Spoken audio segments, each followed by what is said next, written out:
Hey everyone, Pastor George here, and we have Apologetics Wednesdays, and we're going to talk about the Jehovah's Witnesses. But just like last time, I talked more about their beliefs and like certain problems in their theology, and this time it'll be a little bit more of a history thing with a little bit of theology on the side. So you can meet these people who probably will come to your door unless we keep getting, snow like this, then they'll never be able to get there. You'll never be able to get out. So, Jehovah's Witnesses. All right.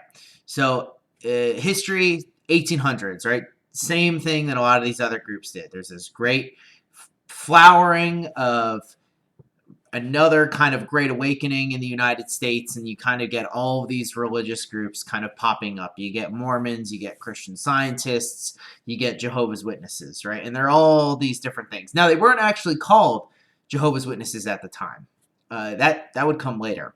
So they were first kind of founded, if you want to say that, by a guy named Charles Taze Russell. Now, Russell was a minister, and he kind of believed in the same thing that the Mormons believed, that there was some sort of great apostasy, is what it's called, in the first century, where the church left the teachings of Jesus Christ and made their own up, right? It's basically a conspiracy theory, right? There's no evidence of this type of thing happening, but that was kind of a popular opinion because archaeology and history were not what they were yet, and everyone was questioning the church at the time, right? And so if you don't have the church doesn't have the archaeology and history, it's easier to make claims like that. Now, no one would take those claims very seriously, but at the time, they did. So Charles Taze Russell begins kind of like reading groups, and he starts something called the Watchtower Bible Society. And the Watchtower Society was on the lookout, and it was saying that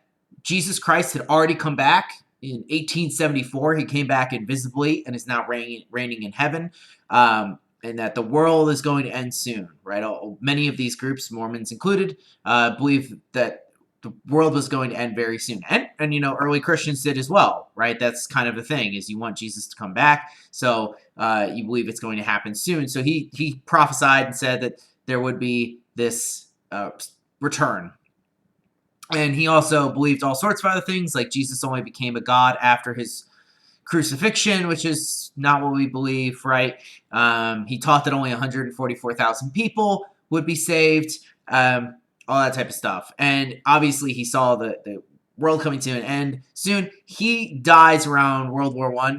And of course, when World War I breaks out, that's basically a confirmation to him that Armageddon is on its way, right? Because, fair enough that at the time, people had never seen a war quite so devastating and total and tragic in its entirety as they had seen in World War I, right? So, but he ends up dying, right? He ends up dying before it's all over in 1916, middle of the war. And a new guy kind of takes over, and his name is Joseph Franklin Rutherford. And Joseph Franklin Rutherford is basically the guy that made the Jehovah's Witnesses what they are today. He takes the teachings of Russell and adds his own, right? Because he becomes kind of the leader and stuff like that. And he adds a bunch of the things that I think Jehovah's Witnesses are more known for today, including their name. So he's the one that makes it very important to their theology that God is called Jehovah, and that's where they get their name from. And he establishes all the modern techniques of going out and trying to convert people and all that sort of stuff. But of course, he also like changes Russell's teachings a little bit, right? So he adds more people onto the 144,000. Kind of 140,000 are going to be the good, like the perfect people, but then more people can be saved after that. All type of stuff, right? Trying to make it more palatable, things like that. But he also, said that the devil was reigning on earth already, and stuff like that.